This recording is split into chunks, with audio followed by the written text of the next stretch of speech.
شمالی وزیرستان کے علاقے دتاخیل میں سیکیورٹی فورسز کا خفیہ اطلاع پر آپریشن، 5 دہشت گرد ہلاک۔ ISPR کے مطابق آپریشن کے دوران دہشت گردوں کی فائرنگ سے 2 جوان وطن پر قربان۔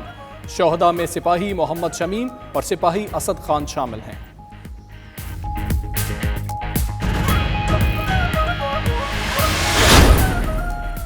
چین میں پھنسے پاکستانیوں کے انخلاء کے لیے حکومتی اقدامات سست روی کا شکار، پریشانی دن بدن بڑھنے لگی۔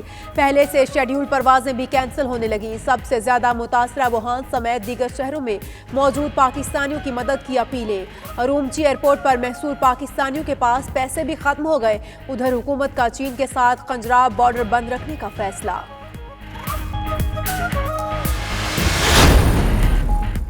پاکستان میں کرونا وائرس سے بچاؤ کے لیے حفاظتی اقدامات تیز۔ ملک میں تمام ایئرپورٹس پر تھرمل سکینرز کم پڑنے پر عالمی ادارہ صحت نے 100 تھرمل سکینرز فراہم کرنے کی یقین دہانی کرا دی۔ وزارت صحت کے مطابق ملک میں کرونا کا کوئی کیس رپورٹ نہیں ہوا۔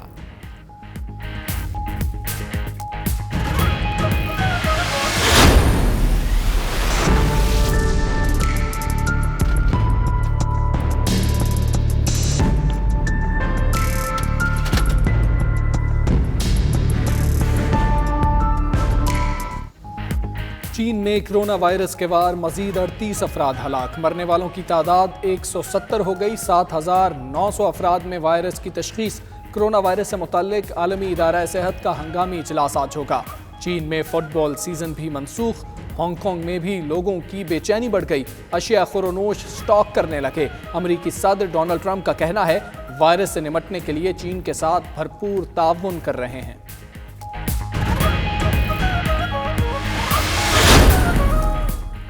مقبوضہ کشمیر اور متنازع شہریت قانون کے خلاف یورپی پارلیمنٹ میں مذمتی قرارداد پر تند و تیز بحث۔ اراکین پارلیمنٹ نے بھارت میں نئے منظور شدہ قوانین کو انتہائی خطرناک اور نازی دور سے تشبیہ دے دی۔ معاملہ بھارتی سپریم کورٹ میں ہونے کے باعث قراردادوں پر ووٹنگ مارچ تک مؤخر۔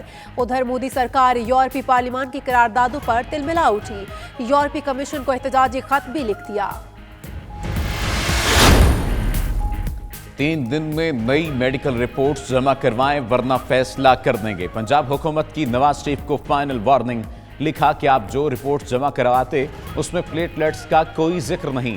میڈیکل بورڈ بھی نامکمل قرار دے چکا ہے۔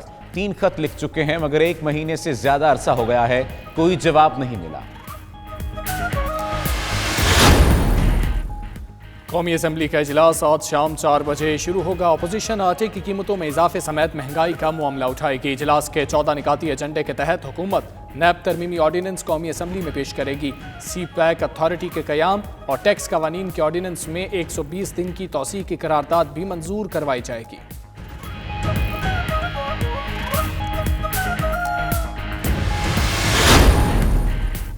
سندھ ہائی کورٹ نے پولیس افسران کے تبادلوں سے متعلق کیس کا تفصیلی فیصلہ جاری کر دیا۔ عدالت نے فیصلے میں لکھا کہ سندھ حکومت IG کی مشاورت کے بغیر تبادلے نہیں کر سکتی۔ پولیس کے اعلیٰ معیار کے لیے اچھے پولیس افسران کا ہونا لازم ہے۔ سفارشی اور من پسند افسران کی تعیناتی سے پولیس ڈپارٹمنٹ میں غیر یقینی صورتحال پیدا ہو گئی۔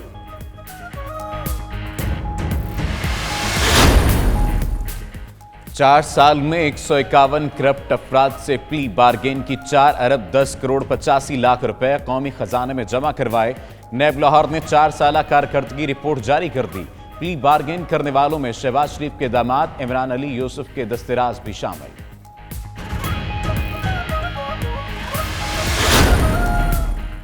سندھ کے عوام کے لیے خوشخبری، آٹے کی فی کلو قیمت میں 5 روپے کمی آ گئی۔ کراچی میں فائن آٹا 60 روپے فی کلو میں ملنے لگا۔ فلور ملز ایسوسی ایشن کے مطابق 2.5 نمبر آٹا 55 روپے کلو اور چکی کا آٹا 65 روپے کلو فروخت ہو رہا ہے۔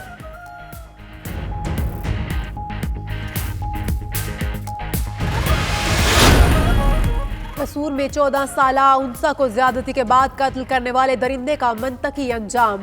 ماڈل کرمنل کورٹ نے مجرم عبدالحمید کو سزائے موت کا حکم سنا دیا۔ 5 لاکھ روپے ہرجانہ بھی عائد۔ ملزم نے اگست 2019 میں انسا کو زیادتی کے بعد قتل کر دیا تھا۔